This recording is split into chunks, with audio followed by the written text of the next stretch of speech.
Hello everybody, and welcome to another puzzle challenge video with chessuniversity.com. This is Ryan Murphy, and I'm presenting one of our harder puzzles for the week. This is definitely for the advanced crowd, let's say around 2000, as we are into the weekend now. This game comes to us from Title Tuesday, or recent Title Tuesday, from the beginning of June, and the players are Andrew Tang, and his opponent's name is Vialba, 2200 level player on the site. So it's white to play and win here. Very nice tactic, a common theme, and a couple of nice lines. Hopefully you guys can solve it. I'll put the link in the description for the official post where you can post your comment with the solution that you find. And if you do that on chessuniversity.com, you can get credited on your account with rewards points. So check that out if it interests you, but I'm just going to show how this game developed to this point. This one began as a d4 opening. We have a transposition to the Queen's Gambit declined. White takes and plays bishop g5, which is one of the oldest and most solid options that white has. Knight bd7, e3, bishop to e7, bishop to d3, and c6, reaching the famous Carlsbad structure. That's this pawn structure, like this. Queen c2, knight to h5, trying to exchange some material. Takes, and knight g to e2. You might ask yourself, why doesn't white take this free pawn? The answer is because it's not a free pawn. After g6, the bishop would be trapped, and the best that white can do is to sack the bishop for some extra pawns. But at the end of the day, whether black runs the king away, king d8, or blocks with the queen on f7, black just has everything under control and is up a piece. So that's good for black. So that's why knight g e2, more standard development, is played.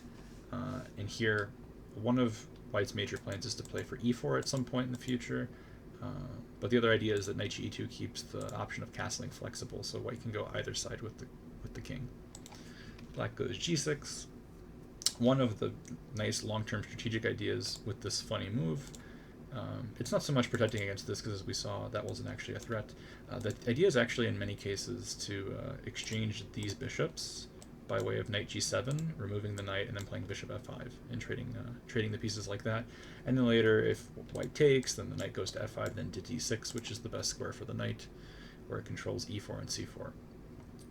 But anyway, that's a long way ahead, and white decided to be aggressive and castle the queen side, which is definitely a way to play it. It's probably one of the more dangerous ways that white can play it too. So king b1, tucking in the king, bishop to d7, rook c1, and long castle.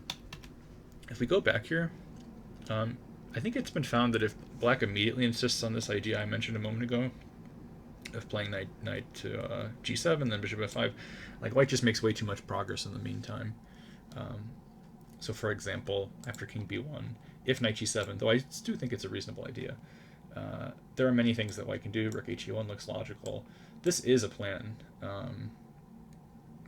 though, white doesn't have to oblige. If white were to take, this would help black, because as I said, the knight's eventually going to come to this square, and it's relatively stable, but the question is whether or not white will be able to have the time for some really quick e4, or knight f4 followed by e4, and that could be dangerous for black.